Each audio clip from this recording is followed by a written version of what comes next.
Swerte niya. Gerald Anderson, nadawit sa Kim Pao Moments. Kim Paul fans nag-ingay. July 5, 2025 Manila, Philippines, trending na naman ang pangalan ni Gerald Anderson matapos siyang madawit sa nakakakilig na KIMPAU bonding moments nina Kim Chiu at Paolo Avellino kamakailan sa Cebu.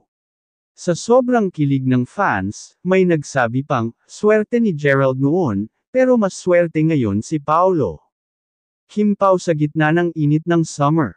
Nag-viral ang mga larawan at video ni Kim at Paolo na nag-e-enjoy sa beach, nagbabonding, at parang hindi na mahiwalay sa isa't isa. Natural ang chemistry, at hindi mapigilan ng netizens na ikumpara ito sa past relationship ni Kim with Gerald Anderson. Gerald nadamay sa ingay ng fans. Hindi man directly involved sa event, bigla na lang lumitaw ang pangalan ni Gerald sa mga comment section. Mas mahigit, Gerald, nasasaktan ka ba? Aminin mo, swerte mo noon kay Kim pero si Paolo na ang panalo ngayon. Tignan mo to Gerald, ganyan dapat ang marunong magmahal at mag-alaga. Kim Pao FTW. Paolo is doing everything you didn't, Gerald.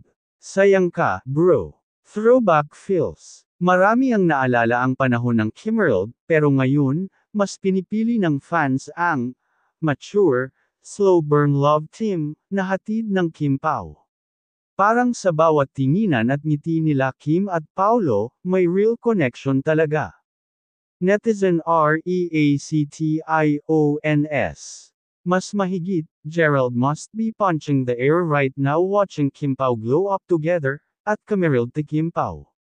Kaya pala tahimik si Gerald lately, baka nasasaktan rin siya secretly.